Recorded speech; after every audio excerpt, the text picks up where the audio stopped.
हर हर महादेव। मार्कंडेय ऋषि की कहानी। प्राचीन काल में मार्कंडू नाम के एक ऋषि हुए। वह भगवान शिव के अनन्य भक्त थे। लंबे समय तक उनकी कोई संतान नहीं हुई। संतान प्राप्ति के उद्देश्य से उन्होंने भगवान शिव की कई वर्षों तक कड़ी तपस्या की। उनकी तपस्या से प्रसन्न हो भगवान शिव उनके समक्ष प्रकट हुए।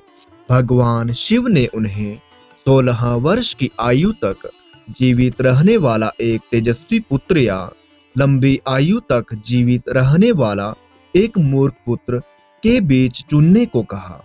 उन्होंने पहला विकल्प चुना। इसके बाद उनके यहाँ एक बालक का जन्म हुआ जिसका नाम मार्कंडेय रखा गया। मार्कंडेय बचपन से ही वेदों और शास्त्रों में पारंगत हो चुके थे। वह अपने समस्त गुरुजनों और बड़ों के भी प्रिय थे। किंतु जब जब वह दंपत्ति अपने पुत्र को देखता था तब तब दुख के अथाह सागर में डूब जाया करता था। मार्कंडेय का रहस्य उन्होंने कभी नहीं खोला। 16वें वर्ष की आयु जब निकट आन पहुंची तब ऋषि और उनकी पत्नी शोक से व्याकुल होने लगी। यह देखकर मार्कंडेय ने उनसे उनके शोक का कारण पूछा।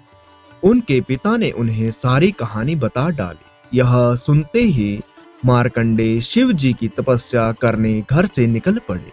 उन्होंने भगवान शिव की उपासना में कई दिन व्यतीत कर डाले। जब उनका 16वां वर्ष समाप्ति पर हो आया तब यमराज ने अपने सेवक मार्कंडेय के पास भेजे। किंतु उनका तप इतना कठोर था कि यमराज के सेवक उनके निकट तक नहीं पहुंच पाए। यह देखकर यमराज ने स्वयं मार्कंडेय को उठा लाने का निश्चय किया। जब यमराज वहां पहुंचे तब उन्होंने देखा कि मार्कंडेय अपनी तपस्या में लीन थे। यमराज ने अपना फंदा उनके गले में डालना चाहा, किंतु मार्कंडेय शिवलिंग से लिपट गए और वह फंदा शिवलिंग और मार्कंडेय को जा लगा।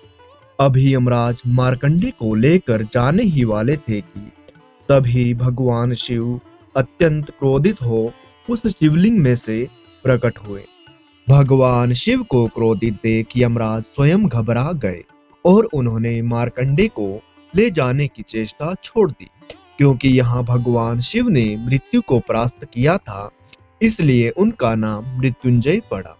मार्कंडेय की तपस्या से प्रसन्न होकर भगवान शिव ने उन्हें आजीवन अमर रहने का वरदान दिया। दोस्तों, यहीं पर शिव और मार्कंडेय की अद्भुत कथा समाप्त होती है। अगर आपको वीडियो अच्छी लगी हो, वीडियो को लाइक और चैनल को सब्सक्राइब जरूर करें।